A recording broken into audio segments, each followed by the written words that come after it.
हनुमान चालीसा। आखिर इसमें ऐसा क्या है जो इसे इतना खास बनाता है? आज हम इसी पर बात करेंगे। ये सिर्फ 40 छंदों का एक भजन नहीं है, बल्कि इसमें एक कह सकते हैं कि एक नायक की पूरी कहानी छिपी है। चलिए मिलकर देखते हैं कि इसकी बनावट में ऐसा क्या है जो इसे इतनी शक्ति देता है। शुरुआत ही देखिए, एक बहुत बड़े वादे से होती है। संकट कटे मिटे सब पीरा, जो सुमिरे हनुमत बलबीरा। मतलब सोचिए, सिर्फ शक्तिशाली हनुमान का स्मरण करने भर से सारे संकट, सारी पीड़ा खत्म हो जाती है। ये एक बहुत बड़ा, बहुत ही शक्तिशाली आश्वासन है, नहीं? और यही बात इसे सिर्फ एक प्रार्थना से कहीं आगे ले जाती है।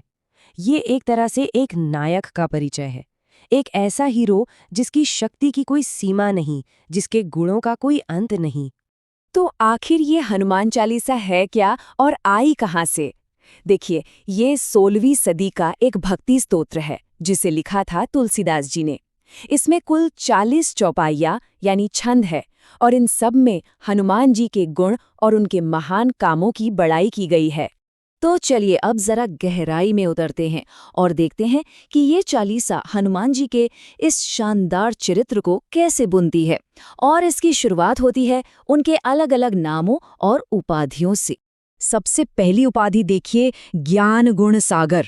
मतलब वो सिर्फ ज्ञानी नहीं, बल्कि ज्ञान और गुणों के महासागर हैं। ये लाइन ही उनकी जबरदस्त बुद्धि और उनके पवित्र चरित्र के बारे में सब कुछ कह देती है। ज्ञान के बाद बारी आती है बल की। उन्हें कहा गया है अतुलित बल धामा, यानी एक ऐसा शक्ति का घर जिसकी तुलना ही नहीं की जा सकती, इनकम्पैरेबल स्ट्रेंथ। और फिर ये उपाधि पवन सुत नामा, इससे उनके दिव्य वंश का पता चलता है। वो कोई साधारण नहीं, बल्कि खुद पवन देव के बेटे हैं। ये बात उन्हें एक खास डिवाइन कनेक्शन देती है। अब देखिए, चालीसा सिर्फ उनके गुणों की बात नहीं करती, बल्कि उनके रूप का भी एक जेता जागता चित्र बनाती है।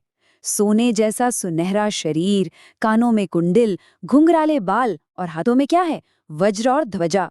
कंधे पर मूंछ का जनेऊ। हर एक डिटेल उनके दिव्य स्वरूप को और भी मजबूत करता है। लेकिन सवाल ये है कि इतनी शक्ति, इतने गुण आखिर किस लिए? चालीसा बताती है कि ये सब सिर्फ एक ही मकसद के लिए है, भगवान राम की अटूट सेवा। यही उनके पूरे चरित्र का, उनकी पूरी हस्ती का केंद्र है। और ये सेवा उन्होंने कैसे की? चालीसा में उनके कुछ सबसे कमाल के कामों का जिक्र है। देखिए, सीता जी के सामने वो एकदम छोटा सा रूप धर लेते हैं। फिर वही हनुमान एक विकट भयानक रूप लेकर पूरी लंका जला देते हैं। और फिर संजीवनी बूटी लाकर लक्ष्मण जी को जिंदा कर देते हैं। हर काम राम की सेवा में किया गया एक अद्भुत कारनामा था। और दिलचस्प बात यह है कि राम के प्रति यही निस्वार्थ सेवा उन्हें वो शक्ति देती है जिससे वो हम सबके संकट दूर कर पाते हैं। तभी तो उन्हें संकट मोचन कहते हैं, यानी वो जो हर संकट से उबार ले। अब जरा इस तुलना को देखिए, कितनी मजबूत है। एक तरफ है दुनिया के सारे डर और परेशानियां, जैसे भूत पिशाच, रोग, संकट, और दूसरी तरफ है हनुमान जी की सुरक्षा। यहाँ साफ साफ कहा गया है कि जहाँ उनका नाम है, वहाँ ये चीजें पास भी नहीं आ सकती। और बात सिर्फ बाहरी खतरों से बचने की नहीं है, उनकी भक्ति से मिलता है एक गहरा आध्यात्मिक खजाना, जैसे अष्ट सिद्धियां यानी 8 अलौकिक शक्तियां, और 9 निधियां यानी 9 तरह के दिव्य खजाने। और सबसे बड़ी बात, राम भक्ति का वो सार मिलता है जो कई जन्मों के दुखों को मिटा देता है।